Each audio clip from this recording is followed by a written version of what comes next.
Saludos y bienvenidos, comienza aquí Átomos y Bits. Esta semana nos acercamos hasta tu sintonía para contarte más cosas relacionadas con la ciencia y la tecnología y con la innovación, todos los asuntos que nos interesan, porque nos interesan casi que nos privan la información relacionada con todos estos temas, porque hay cosas muy bonitas, hay cosas muy interesantes y hay cosas muy misteriosas, y de todas ellas hablamos en un programa, el de Átomos y Bits, que cuenta con la realización técnica de Esteban Novillo, que enseguida nos va a ampliar la información José Manuel Nieves, y aquí en el micrófono el saludo de Pedro Pablo May.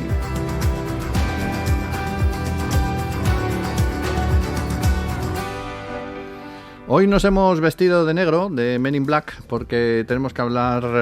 bueno, ahora os contamos de lo que vamos a hablar. Don José Manuel, ¿cómo estás? Te veo con las gafas oscuras puestas y un neuralizador dispuesto a hipnotizar a la audiencia, para que se olvide de todo lo que vayamos a contar, ¿no? Ahí está, ahí está. Porque vamos a hablar de ese primer informe del Pentágono sobre los ovnis, que lo niega absolutamente todo, como por otra parte era de esperar. Vamos, o sea, vamos a ver, cuéntanos. Sí, lo niega todo. Bueno, como sabes, vamos a ponernos en contexto. Sí. Hace unos cuantos meses, en el año pasado, se empezó a hablar de ovnis a lo bestia, ¿no?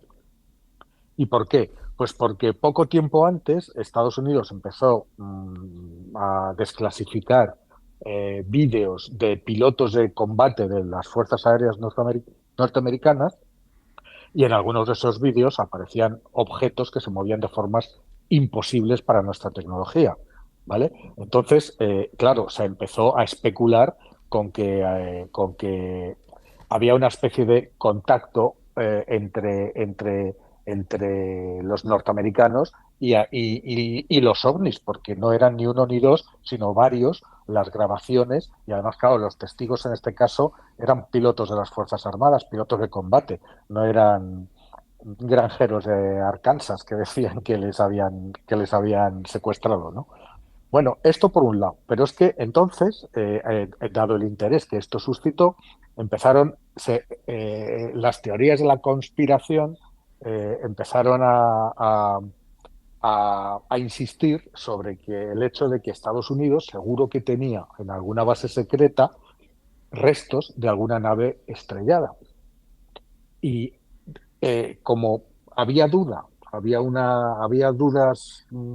razonables de que Estados Unidos o el gobierno de los Estados Unidos estuviera mintiendo a la ciudadanía, y en base a la ley de transparencia que rige en los Estados Unidos, pues el propio año pasado, hacia septiembre-octubre, me parece que fue, se convocó una sesión en el Congreso de los Estados Unidos, una sesión de preguntas en la que los congresistas preguntaban a una serie de expertos elegidos por ellos mismos sobre ese tema, sobre temas que fueran de interés para los ciudadanos. Y se hizo uno específicamente para averiguar o para preguntar si Estados Unidos estaba ocultando o no. Entonces, se citan a testigos, fueron 3 testigos, fue un comandante de las Fuerzas Aéreas que habló de los vídeos, fue un piloto, y sobre todo fue un agente de inteligencia que se llamaba David Grush, que ese fue el que destapó a lo bestia todo, ¿no? Sí. Entonces, Grush, os recuerdo, empezó a decir que él no vio nada, no era testigo directo de nada, pero llevaba 4 años entrevistando a testigos y había entrevistado a más de 40 testigos directos que formaban parte de supuestos programas norteamericanos, programas del gobierno de los Estados Unidos, pues ni más ni menos que de ingeniería inversa, porque desde hacía desde los años 50, los americanos tenían naves extraterrestres estrelladas en la Tierra y estaban haciendo ingeniería inversa para descubrir tecnologías. Y David Grush, que es un agente de inteligencia asignado por el propio gobierno de los Estados Unidos para investigar este hecho, decía que no le cabía ninguna duda de que ese programa existía y que, por lo tanto, había naves, realmente las había en poder de los americanos. No solo dijo eso, sino que a preguntas de los congresistas también dijo que no solo habían encontrado máquinas, sino que en alguna ocasión esos restos de naves tenían restos biológicos no humanos. Claro, imagínate la que se lió, ¿no? Sí, sí, fue Y buena. se lió una buena que fue el año pasado, hablamos mucho de esto, ¿no? Mm. Como consecuencia de eso, la NASA cambió todos sus protocolos de estudios de ovnis, creó una oficina y nombró a un director de esa oficina específicamente para estudiar desde el punto de vista científico todos los avistamientos, cosa que no se había hecho antes, porque claro, los avistamientos, si hay algo que tienen es que son como muy casuales, es decir, no son de calidad, digámoslo así, ¿no? Entonces hacen falta muchos más datos que no figuran para poder determinar si efectivamente estamos ante una nave extraterrestre o no. Bueno, pues la NASA por primera vez montó esta oficina que está trabajando desde el año pasado para estudiar los avistamientos y buscar nuevos avistamientos que puedan estudiarse desde un punto de vista científico. Y no solamente eso, sino que se encargó al Pentágono, que es el Ministerio de Defensa de Estados Unidos, se encargó que investigara sobre las declaraciones de David Grush para ver si efectivamente había habido avistamientos reales de naves por parte de pilotos del ejército y sobre todo si había algún programa secreto con naves y con naves extraterrestres en los que se estuviera haciendo ingeniería inversa. Es decir, la cosa por primera vez caló hasta altos estamentos del gobierno. Claro, hay que decir que en Estados Unidos, en el gobierno, a, a, lo que hace la mano izquierda a veces no lo sabe la mano derecha. Sí. Y entonces hay muchas veces que determinados departamentos hacen cosas y no informan o tienen la libertad de hacerlo sin informar a estamentos superiores, ni siquiera al presidente, para que en su caso, cuando sale todo mal, el presidente puede decir que él no sabía nada y que sea verdad, que no sabía nada. Entonces, por eso muchas veces lo que hacen unos no se enteran otros, ¿no? Por eso se encargó esta comisión de investigación en el Pentágono. Bueno, acaba de salir hace apenas unos días el volumen primero, habrá un volumen segundo, de esta investigación y resulta que las conclusiones son ni naves alienígenas en bases secretas, ni restos orgánicos en bolsillos verdes, ni ingeniería inversa, ni nada, de nada, de nada. Los avistamientos de ovnis, incluso los de los pilotos, ahora sabes que se les llama UAP, fenómenos anómalos no identificados, Sí. para incluir fenómenos meteorológicos, ¿no? Ya no son UFO, como se llamaban antes, ¿no? Bueno, pues esos fenómenos llamados UAP, pues prácticamente todos son explicables. Y los pocos que no lo son, dice el informe, eh, nos parecen misteriosos solo porque los datos de observación fueron escasos, de poca calidad o estuvieron mal documentados. Entonces, el informe dice claramente que Estados Unidos no tiene bordadas naves extraterrestres, ni restos de ninguna nave estrellada, y por supuesto tampoco tiene ni restos biológicos ni nada que se le parezca, ¿no? En resumen, que los ovnis no existen y si existen, desde luego, no están ni han estado nunca en los Estados Unidos ni en poder de los Estados Unidos. Bueno, y si existieran no te lo iban a decir, te dirían que no los tienen también, ¿no? O sea, que estos Bueno, lo que informes pasa es que todo esto son... tiene, sí, probablemente sea cierto, ¿no? Pero todo esto está muy bien hecho, es decir, esto tiene toda la pinta, tiene una pinta muy seria, ¿no? O sea, el informe ha sido elaborado por la AARO. AARO es la Oficina de Resolución de Anomalías de todos los dominios, que está adscrita a la Secretaría de Defensa de Estados Unidos y que lleva desde hace un par de años investigando todos y analizando muy seriamente todos los avistamientos de objetos voladores y otros fenómenos de difícil explicación, ¿no? Ujú. Hay Entonces, esto, ahí me recuerda varias cosas. Primero, por ejemplo, el famoso proyecto Libro Azul, este que fue de los años 70, no sé si te acuerdas, que también sí, dirigido por el ejército creo que fue, que llegó a Ujú. conclusiones muy similares, ¿no? Como que no existía, pero sí había casos raros, pero que no existía y tal. Y luego, por otro lado, el tema de que no sería la primera vez, no digo ni que existan ni que no existan, pero no sería la primera vez que el gobierno de los Estados Unidos te dice una cosa y luego con el tiempo se descubre que era Claro, la cosa diferente, ¿sabes? y es más, y fíjate, las averiguaciones, el informe está disponible, se puede ver en Internet, y se ve que se han estado buceando en todas las normativas, declaraciones, em, informes internos de bases aéreas, o sea, está muy documentado, muy documentado. Y dicen que incluso los avistamientos aéreos hechos por pilotos, en ninguno se puede determinar que sea extraterrestre y que además coinciden en el tiempo con experimentos de aviones de nuevas tecnologías por el propio gobierno de los Estados Unidos, incluso cohetes espaciales probados, que se probaban, se prueban, es verdad, se prueban y se prueban en secreto en las bases aéreas y que coinciden, la mayoría de los avistamientos coinciden con las fechas de prueba de estos y que en todos esos casos, en todos los casos que han investigado, que son los que corresponden a los vídeos que te he dicho antes de pilotos y tal, pues las pruebas de esas tecnologías nuevas y de esos aviones nuevos habían sido debidamente informadas al Congreso. Mm. Es decir, el Congreso recibe la información. Y bueno, y este comité, esta oficina específicamente diseñada por Defensa para investigar eso, pues dice que no le cabía ninguna duda, ¿no? Ujú. Vamos a ver. También dicen también dice el informe que lo que acaban de publicar ahora es el volumen uno y que van a seguir en el futuro llegará un volumen 2 que en ese volumen 2 estarán recogidas todos los informes que nos han podido estudiar a fondo, los testimonios que nos han podido estudiar a fondo, las entrevistas que nos han podido realizar todavía y que están a medio hacer. Ya. En fin, pues tenemos todavía pendiente una segunda entrega, la segunda parte, digámoslo así, de este informe, que ya veremos qué es lo que dice, pero bueno, a la vista de lo que dice el primero, eh, se publicará próximamente, pero yo no espero que vayan a decir nada nuevo, ¿no? Habrá que esperar al volumen de grandes éxitos. A ver cómo lo Sí, sí, resumen. sí. Bueno, pues Bueno, nada, pues como...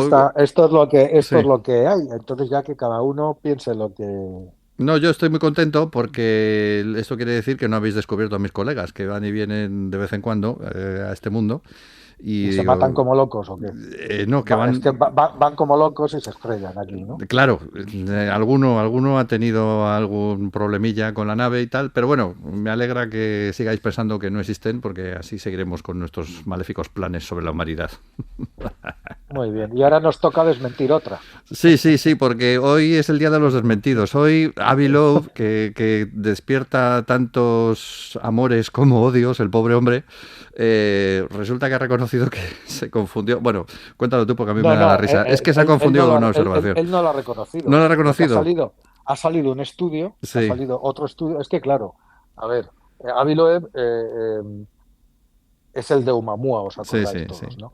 Pero aparte del de Oumuamua, últimamente está más centrado en otro proyecto que es el de M1 y M1 y M2, que son dos meteoritos que cayeron en el año 2014 y que eran muy raros y que desde entonces Avi Loeb los lleva persiguiendo porque dice que la trayectoria y la velocidad eh, eh, le dijeron, o sea, hacían sospechar que no venían del sistema solar, sino que venían de fuera del sistema solar, y que a diferencia de Oumuamua, que pasó de largo y apenas se le pudo echar un vistazo que nos quedamos con más preguntas que respuestas, estos habían caído y cayeron en el Pacífico frente a las costas de Papúa Nueva Guinea. Mm. Y Avi Loeb recabó con mucho esfuerzo y con muchas vicisitudes los datos que estaban en los datos de este meteoro. Se le llama meteoro antes de hacer impacto, ¿no? Sí. Cuando entró en la Tierra en 2014 y esos datos estaban en poder una vez más, en poder del ejército norteamericano. ¿Por qué? Vaya. Porque No, pero es lógico también, porque esos meteoros muchas veces caen en la Tierra todos los años, caen decenas que no se detectan, porque sencillamente o son muy pequeños o no hay un sistema de detección tan fino como para cogerlos todos, con lo cual te enteras cuando ves ese brillo en el cielo, que lo vemos aquí en España también, esos bólidos brillantes, pues nadie los había detectado, ni nadie había visto que venía. Pero en este caso de 2014 sí habían sido detectados y fueron detectados ni más ni menos que por el sistema de defensa antimisiles de los Estados Unidos.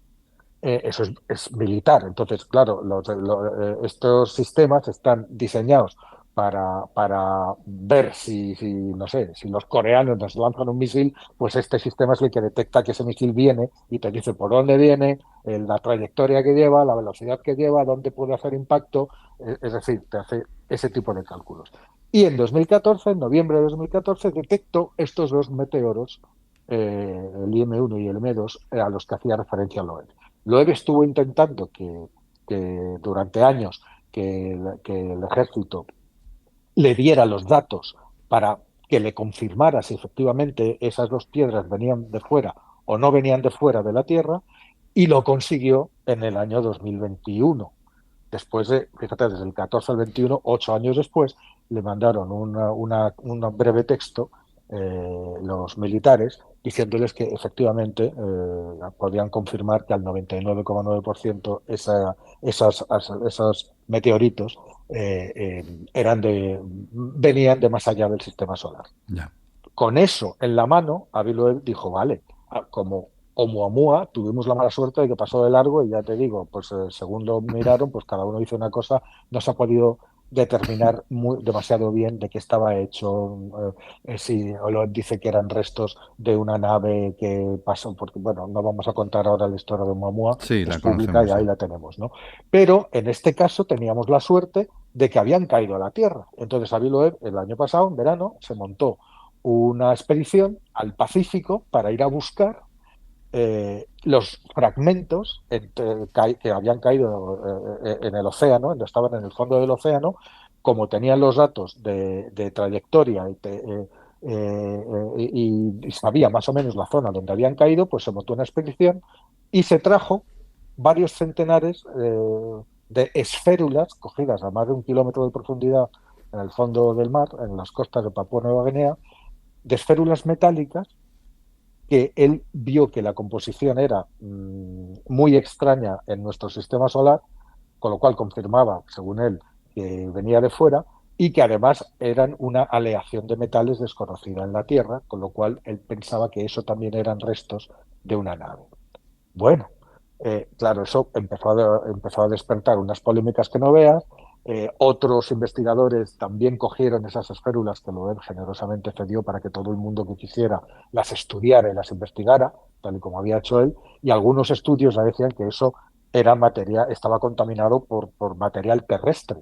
Es Mm. verdad que caería un meteorito, pero que esas esférulas son muy comunes y que eso, cuando hay altas temperaturas, como las que tiene un meteorito cuando entra, es que pueden convertirse en esferas perfectas, pequeñitas, en bolitas, y que en el proceso de fusión pues también se habían mezclado con materiales de aquí de la Tierra.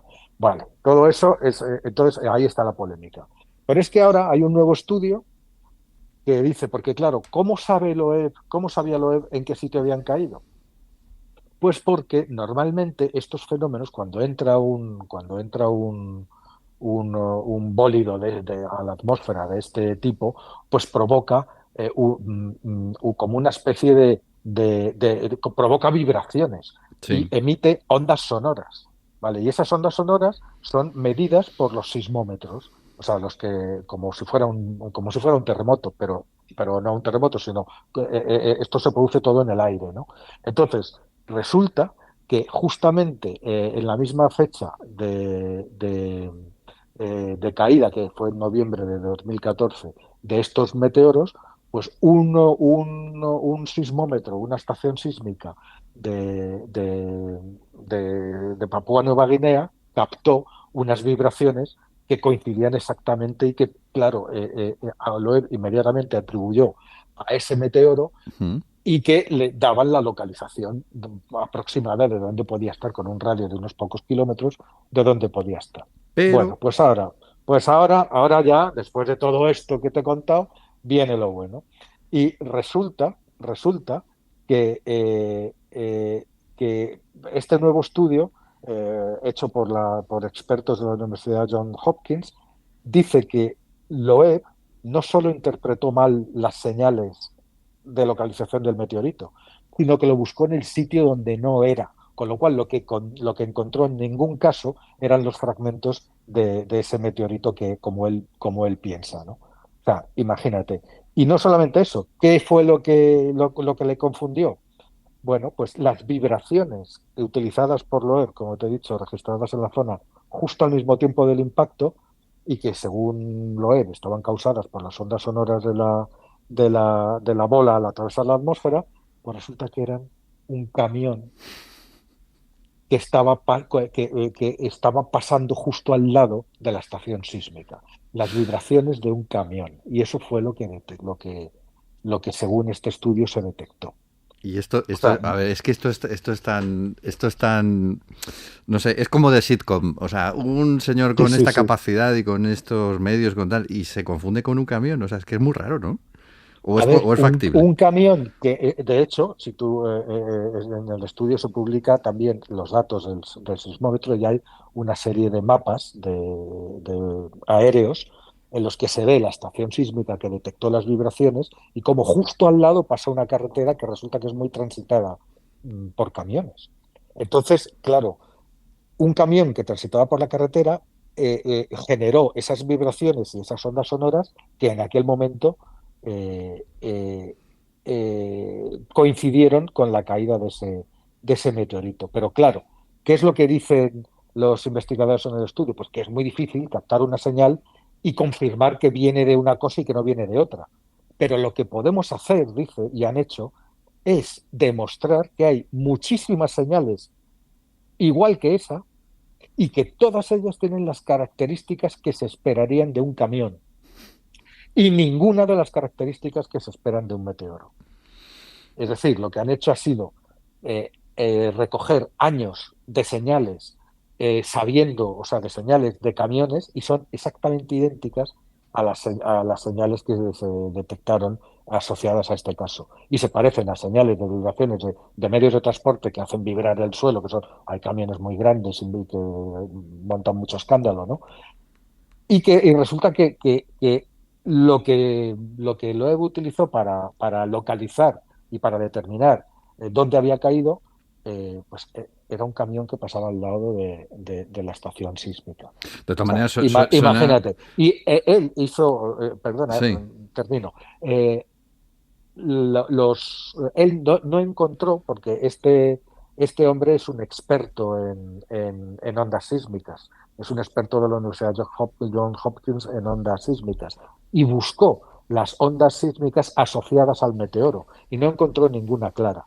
Pero lo que dice es que como mínimo esos meteoros, que nadie duda de que efectivamente existieron y tenemos el informe de los militares y todo, pero que cayeron como mínimo a 160 kilómetros de distancia de donde estuvo buscando Loeb. Ya. Con lo cual, todo lo que sacó del fondo no tiene absolutamente nada que ver con nada extraterrestre, ni natural ni artificial. De todas maneras, Eran no bolitas, te eran parece bolitas. raro que monten una estación de medición sísmica al lado de una carretera con que puede verse afectada por las vibraciones de los camiones? Es que suena como, no sé, suena raro. Sí, sí, chapuzas, chapuzas.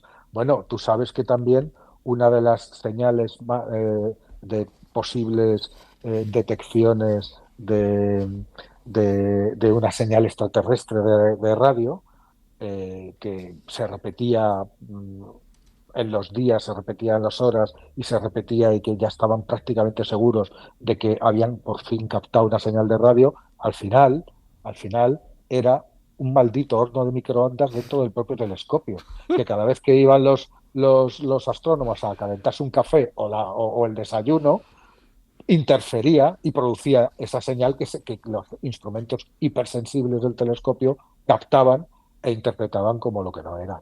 Sí. Lo del O sea, Isuzu, estas cosas existen. lo Y del no Isuzu sabemos si trata fue de... antes el sensor o la carretera.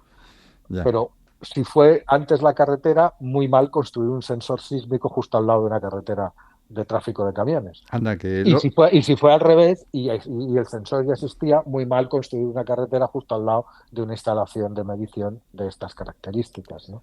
te das cuenta que Pero siempre nos esto dicen es a lo los que hay. españoles que somos unos chapuzas y los americanos son mucho más chapuzas todavía. Pues para que veas, ¿no? Vamos, total, la conclusión de este estudio, que sea lo que sea, que lo he encontrado en el fondo del mar, no tiene absolutamente ninguna relación con el meteoro, independientemente de si era una roca espacial natural o un trozo de nave espacial alienígena. Aunque sospechamos, dice el estudio ya con Sorna, sospechamos firmemente que ese no fue el caso.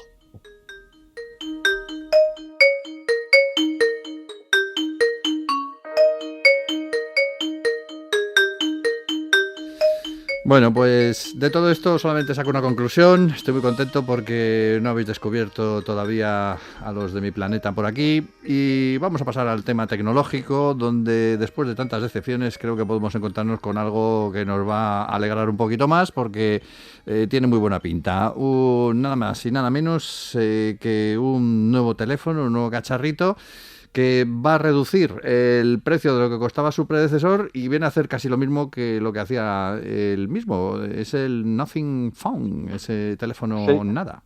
Dinos, sí. ¿cuánto nos va a costar? A ver, Nothing, que sabes que es una empresa europea, Sí, que sí, está teniendo mucho éxito, lo llaman el Apple europeo. estupendo. Tiene una serie de productos que han tenido mucho éxito, el Phone 1 y el Phone 2, que se lanzó en julio del año pasado y que ya era un terminal de gama alta, ¿no? Ujú, Eh, eh, Estos teléfonos de esta marca, aparte de los componentes que en el uno eran más un terminal de prueba, no eran tan premium, pero ahora en el 2 desde julio del año pasado, sí que eran componentes premium en cuanto a procesadores, cámaras y todo el resto. Bueno, pues se caracterizan por la interfaz. Ellos la llaman glyph, que es que en la parte trasera tiene una serie de líneas, de barritas de luz que se iluminan y que se iluminan de muchas maneras y que muestran, tiene una parte de la trasera transparente que se ven las tripas del teléfono y con estas barritas de luz pues podemos saber si alguien nos llama, una serie de notificaciones, de mensajes, de llamadas, que hacen que no, que simplemente con que tengas el teléfono boca abajo se iluminan distintos patrones y tú vas sabiendo cosas que pasan, ¿no? Y es muy bonito, la verdad es que es muy, muy, muy, muy hipnótico y bueno, pues este teléfono ha tenido mucho éxito. Bueno, pues ahora Nothing lo que ha hecho ha sido, digamos, que exprimir todo el zumo de este Phone 2 y ha presentado el Phone 2A, que resulta que, como bien has dicho al principio, conserva un buen número de las especificaciones del de julio del año pasado, que era Premium, pero que ha conseguido la firma a base de una serie de recortes que algunos son simplemente, no son recortes, sino opciones diferentes, ahora te cuento, ha conseguido que cueste casi la mitad de precio. Y allí donde el otro costaba unos 800 euros, este se mantiene por debajo de los 400. sí. Según Nothing, este va a ser un éxito de ventas total. A ver, ¿cómo han reducido este precio? Bueno, pues por ejemplo, han cambiado el procesador, que en el Phone 2, el de julio del año pasado, era un Snapdragon 8 generación uno y se han pasado a MediaTek. Pero claro, han cogido un Dimensity 7200 Pro, que es más barato, bastante más barato, pero que MediaTek este año ha conseguido superar a Qualcomm en Mm. cuanto a ventas de procesadores, porque los están haciendo maravillosamente bien. Y además, ese Dimensity 7200 Pro, ha sido codiseñado por MediaTek con los propios ingenieros de Nothing para aprovechar el rendimiento de ese terminal y consumir la menor cantidad de batería posible y darle todas las ventajas posibles en cuanto a fotografía, inteligencia artificial, etcétera, ¿no? Ya. Es decir, no es un procesador peor que el Snapdragon 8 generación uno que tenía el Phone 2 de julio del año pasado. Es otra opción y muy trabajada, ¿no? Claro, si de todas maneras el Snapdragon es más potente, si tuviéramos que compararlo con un Snapdragon, pues no sería con el de generación 8, sino con el de generación 7, Ya. ¿vale? E incluso superior al de generación 7, al 7 generación uno, que es el modelo anterior de Qualcomm. Pero No, bueno, pero aún así es es un, es, potente. es un maravilloso procesador, un chip de 8 núcleos, 2,8 gigahercios, fabricado en tecnología de 4 nanómetros, en fin. Sí, sí, Viene con, viene en configuraciones de 8 o 12 gigas de RAM. Tiene un sistema además que te permite ampliar de forma virtual la RAM hasta 20 gigas, una tecnología que se llama RAM Booster, una batería de 5.000 miliamperios, con una carga rápida que no es de 67 ni de 80 vatios, pero sí de 45 vatios, que te permite recargar el 50% en menos de 20 minutos, ¿no? Y luego tiene una pantalla muy capaz, una AMOLED de 6,7 pulgadas, con un brillo de hasta 1300 nits, con una tasa de refresco de 120 hercios, adaptable, es decir, adaptativa, es decir, no está siempre la tasa en 120 hercios, sino según el contenido que hay, pues varía entre un hercio de refresco y 120 hercios, en lo cual ahorra muchísima batería. Y en el apartado fotográfico, igual que en el Phone 2, tiene las mismas cámaras que llevaba el Phone 2, que es decir, una doble cámara. Nothing no ha optado por la triple cámara, sino que monta una doble, que son dos sensores de 50 megapíxeles, muy bien, un sensor principal con autofocus y doble estabilizador de imagen, y un ultra gran angular que permite grabar vídeos en calidad 4K a 30 fotogramas por segundo. Bueno, pues tenemos todo esto. La cámara frontal es la misma también que el Phone 2, una de 32 megapíxeles, y la interfaz, esta interfaz que tiene Glyph, esta de las luces traseras, también es la misma que en el 2.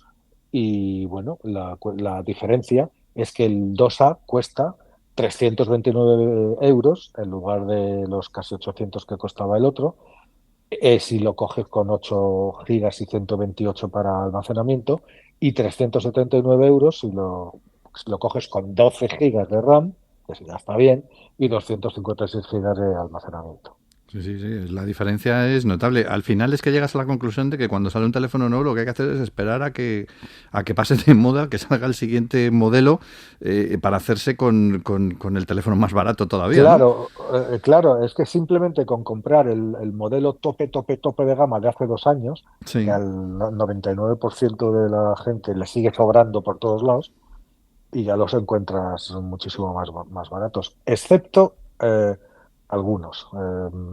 Tú ahora mismo, pues, fíjate, por ejemplo, estoy pensando en los iPhone, ¿no? Los iPhone van por sí. el iPhone 15, pero tú todavía, si te quieres comprar un iPhone 12, que es de Ujú. hace 4 años, todavía te cuesta 800 euros el teléfono. Ya, ya, no es una barbaridad. Sí, Bueno, sí, pero lo que pasa es que ahí es la marca, claro, lo que estás vendiendo claro, sobre todo. exactamente. O Y sea con que, Samsung pasa un poco lo mismo, no, no tanto, pero si tú quieres un Galaxy de hace 2 o 3 años, uno de los buenos, pues te cuesta todavía una pasta. de todas maneras, ¿hasta cuándo crees que se van a quedar sumando números los de iPhone ya puestos? Porque, o sea, aunque digas iPhone 1, iPhone 2, iPhone 15, suena como ya como que está Bueno, la pues cosa ya muy anticuada. ahora mismo ya iPhone sabes que hace exacto, no entra en la competencia directa con los demás. Sí, Hace exactamente lo que le da la gana y ya vendrán los demás a intentar imitarlo, ¿no? sí. Entonces ahora están todos los demás que acaban de sacar sus modelos con inteligencia artificial, que hablamos de ello la semana pasada con el Sí, mobile, ¿no? sí, sí. Hablamos que ya, vamos, estamos en otra generación de inteligencia artificial. El iPhone de este año tiene una inteligencia artificial muy potente, pero no es capaz de hacer esas cositas que te conté la semana pasada Sí. pues como de coger el dictado, de transcribirlo automáticamente, de retocar las fotos y cambiar los personajes como hacen la inteligencia artificial generativa, estas aplicaciones que hay, cosa que los teléfonos nuevos de Android sí empiezan a hacer. Pero claro, nos faltan 4 meses para el siguiente iPhone, que será el 16. Y ese viene con toda la inteligencia artificial que seguro, que si hace lo mismo que hace siempre, acabará superando todo lo que han presentado todos los demás hasta ahora. Y a lo mejor hasta le cambian el nombre, le llaman iPhone IA, por ejemplo, ¿no? Por variar. No lo sé. Hombre, lo que le tocaría sería 16, pero Sí. claro, Sí. madre mía, 16. O sea, es que ¿Te acuerdas cuando salió el primero? Claro, yo me acuerdo que fue en el año 2007. Sí, ha pasado. ¿Sabes qué? Yo hasta ahora he tenido todos los iPhones que han salido. Bueno, pero es que tú eres muy piqui, o sea, vamos a ver, o sea, el iPhone que salía, iPhone que te comprabas, es que, vamos. Todos, los he ido pasando todos. Bueno, así pues nada. Que sé lo que te digo. Muy bien, pues con esto vamos a cerrar nuestro programa de hoy, Átomos y Bits, como siempre, contando cosas súper interesantes y para que le deis vueltas al cacumen. Y en este caso, para que os rasquéis el bolsillo, si estáis buscando un teléfono interesante por un buen precio, como el que hemos estado hablando. Gracias, José Manuel. Nos oímos la semana que viene. Por supuesto que sí, aquí estaremos. José Manuel Nieves, con Esteban Novillo en el control de sonido y Pedro Pablo May en el micrófono. Volvemos en Átomos y Bits en 7 días.